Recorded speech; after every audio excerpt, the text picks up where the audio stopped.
davar tüccarı Cuud Salah emmi. Niye Cuud demişler size?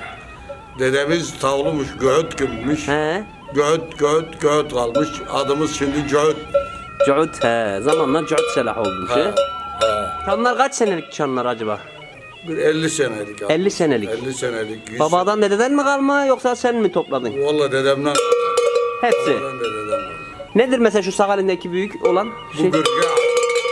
Sol elindeki girgen bu. He. Bunu neye takarlar? Deveye mi? Yok koça, büyük koça. Büyük koça takarlar. He. Gürga'a. Şunlar elindekiler? Şu da baloz. He? Baloz. Baloz.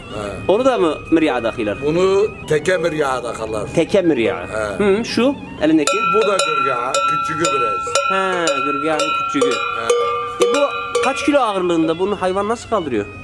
Kaldırır. Hayvan büyük koç olur. He. Kaldırır. Kaç tane var şimdi sende çan maşallah baksana. Senin bu çanları geçen sefer paylaştık. Sivas'tan, Osmaniye'den, Antep'ten, Barak yöresinden hep diler ki ne ya bu Hacemli'den çan alakalı bize çan satar mı? Ben dedim vallahi bilmiyorum. Satlık bir şey değil bunlar. Bunlar satılmaz. Bunlar turas. Değil mi? Hep atadan dededen kalma. Atadan dededen var. Ne güzel. Şimdi davarlarda da akıllı var mı yine çok? Var ya. Maşallah kaç davarın var? Bir 150 tane. Maşallah. Sen zaten eski tüccarlardansın. Ay. Yörenin en eski tüccarlarındansın. Sen bu sene hacca da gittin. Allah kabul eylesin. Elhamdülillah. Elhamdülillah. He.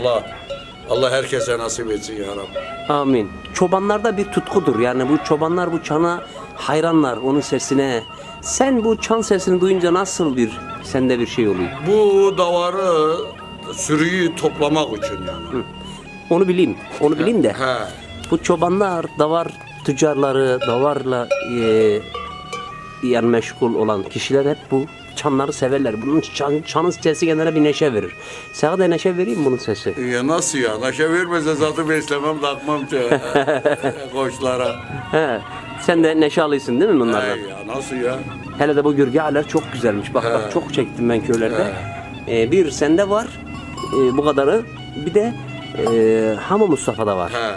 Tamam. Taşkapı köyünde. He. İyi ama ne güzeller maşallah. Valla Antep'te senin takipçilerin çok. Senin videolarına hep yorum yazıyorlar. Bu Hacemi bize çan satsın. Ben dedim Hacemi satmaz. Dededen kalmış ona. İşlemelerini sen mi yaptın, yaptırdın mı, satın mı aldın? Vallahi çobanlar yapar ya. Kendi çobanlar yapıyor. Eskiden yapmak almış, çobanlar yapmış. Şimdi yapan kalmadı zaten. Vallahi var. Araplarda, çobanlarda var yapan. He. Vallahi varsa çobancılık edenler de var işte yapanlar. Peki. Allah razı olsun. Sağ ol. Allah güle güle kullanmayı nasip eylesin. Sağ olasın, var olasın. Gürge'a.